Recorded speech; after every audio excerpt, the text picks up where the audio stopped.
Aku mendengar istriku mengerang kesakitan di kamar mandi. Dan ketika ku buka pintu, istriku terbaring di lantai kesakitan. Saya belum pernah melihat istriku kesakitan seperti itu. Dan akhirnya saya bawa istriku ke rumah sakit. Dokter memeriksa dan hasilnya sangat mengejutkan. Dokter memberitahukan hasilnya bahwa istriku terkena batu ginjal. Batu ginjal adalah endapan kecil mineral dan garam asam yang terbentuk di dalam ginjal.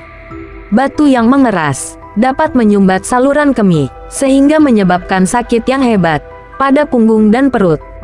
Tetapi setelah batu ginjalnya dikeluarkan, rasa sakitnya masih ada, hingga 3 tahun lamanya.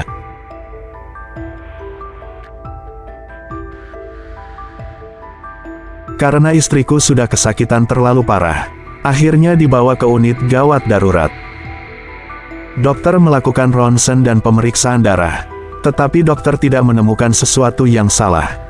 Akhirnya dokter merujuk ke spesialis lain. Dan kali ini, sang spesialis menemukan petunjuk penting. Dia mengatakan bahwa istriku terlihat seperti menderita penyakit kuning.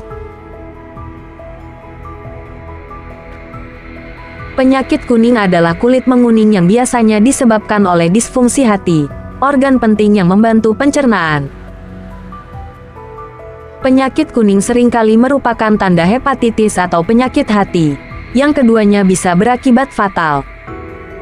Ketika dokter spesialis melakukan MRI pada perutnya, dia melihat adanya kelainan pada hatinya. Dia harus menjalani operasi eksplorasi. Dokter dan timnya memulai prosedur operasi. Dokter melihat ke dalam hatinya dan menemukan sesuatu yang mengerikan. Saat dokter melihat saluran empedu, terlihat sesuatu yang muncul di kamera. Benda ini tampak bergerak.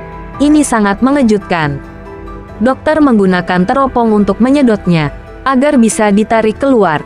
Dan akhirnya dokter memasukkan ke dalam toples dan melihatnya lebih dekat untuk diidentifikasi.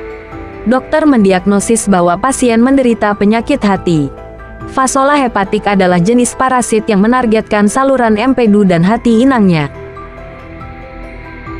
Di dalam tubuh parasit ini memakan sel hati dan jaringan pembuluh darah yang menyebabkan peradangan parah menyebabkan penyakit kuning. Parasit cacing hati merupakan cacing pipih yang dapat hidup di dalam tubuh manusia hingga 30 tahun. Untuk membunuh cacing yang tersisa di dalam tubuhnya, dokter memberi pengobatan antiparasit ketat yang disebut nitrous oxide. Di air tawar, telur cacing hati menetas menjadi larva yang kemudian menembus siput untuk mencari makan dan tumbuh. Setelah beberapa minggu, ia meninggalkan siput dan menempel pada tumbuhan dan membentuk kista. Parasit memasuki inang berikutnya ketika mamalia seperti domba memakan tumbuhan yang terkontaminasi. Setelah 3 bulan, obat antiparasit menghilangkan infeksi pada hati pasien. Dan saat ini, kehidupan keluarganya telah kembali normal.